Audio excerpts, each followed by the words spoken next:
Shrimad home remedies में आपका स्वागत है।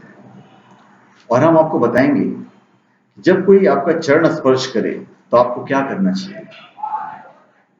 पुराने समय से ही हमारे हिंदुस्तान की परंपरा है कि जब भी हम किसी विद्वान व्यक्ति या बड़े उम्र के व्यक्ति से मिलते हैं तो उनके पैर छूते हैं। इस परंपरा को मान सम्मान की दृष्टि से देखा जाता है। इस परंपरा का पालन आज भी काफी लोग करते हैं। चरण स्पर्श करने से धार्मिक और वैज्ञानिक दोनों तरह के लाभ प्राप्त होते हैं। ये बात तो सभी जानते हैं कि बड़ों के पैर छूने चाहिए, लेकिन जब कोई हमारे पैर छुए तो हमें क्या करना चाहिए। जब भी कोई व्यक्ति, चाहे वो स्त्री हो या पुरुष, हमारे पैर छुए तो उन्हें आशीर्वाद तो देना ही चाहिए। साथ ही भगवान या अपने इष्ट देव को भी याद करना चाहिए। आमतौर पर हम यही प्रयास करते हैं कि हमारा पैर किसी को नहीं लगे, क्योंकि यह अशुभ कर्म माना गया है। जब कोई हमारे पैर छूता है तो हमें भी इससे दोष लगता है। इस दोष से बचने के लिए हमें मन ही मन भगवान से क्षमा मांगनी चाहिए। शास्त्रों में लिखा हुआ है, अभिवादन शीलस्य नित्यम मृदो पसेवीन चत्वारि तस्य वर्धन्ते आर्य विद्या यशो बलम। मैं श्लोक फिर से बोल देता हूं, अभिवादन शीलस्य नित्यम मृदो पसेवीन चत्वारि तस्य वर्धन्ते आर्य विद्या यशो बलम। इस श्लोक का अर्थ यह है कि जो व्यक्ति रोज बड़े बुजुर्गों के सम्मान में प्रणाम और चरण स्पर्श करता है, उसकी उम्र, विद्या, यश और शक्ति बढ़ती जाती है। अभी जो भी आपके पैर छुए तो आपको क्या करना चाहिए। जब भी कोई हमारे पैर छूता है तो उस समय भगवान का नाम लेने से पैर छूने वाले व्यक्ति को भी सकारात्मक फल मिलता है।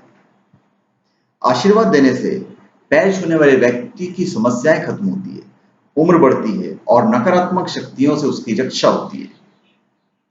हमारे द्वारा किए गए शुभ कर्मों का अच्छा असर पैर छूने वाले व्यक्ति पर भी पड़ता है। जब हम भगवान को याद करते हैं तो किसी को सच्चे मन से आशीर्वाद देते हैं तो उसे लाभ अवश्य मिलता है। किसी के लिए अच्छा सोचने पर हमारा पुण्य भी बढ़ता है। अभी किसी बड़े के पैर क्यों छूना चाहिए।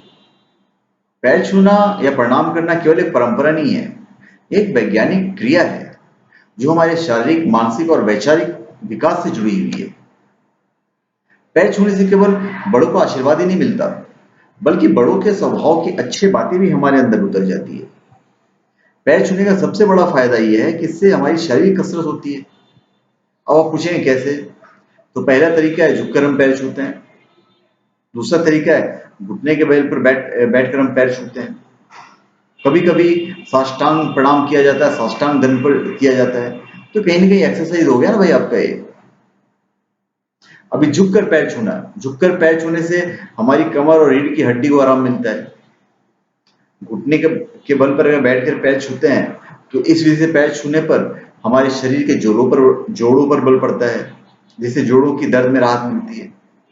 जब हम साष्टांग प्रणाम करते हैं तो इस विधि से शरीर के सारे जोड़ थोड़ी देर के लिए सीधे बन जाते हैं, जिस शरीर का जो स्ट्रेस है वो दूर होता है। इसके अलावा झुकने से सिर की रक्त प्रवाह व्यवस्थित होता है, जो हमारी आंखों के साथ ही पूरे शरीर के लिए लाभदायक है। पैर छूने के तीसरे तरीके का मतलब साष्टांग दंडवत का सबसे बड़ा फायदा यह है कि इससे हमारा अहंकार खत्म होता है। किसी के पैर छूने का मतलब है उसके प्रति समर्पण भाव जगाना। जब मन में समर्पण का भाव आता है तो अहंकार खुद ब खुद खत्म हो जाता है। तो धन्यवाद। आप हमारे चैनल पे सब्सक्राइब करें और अपने कमेंट दीजिए। धन्यवाद।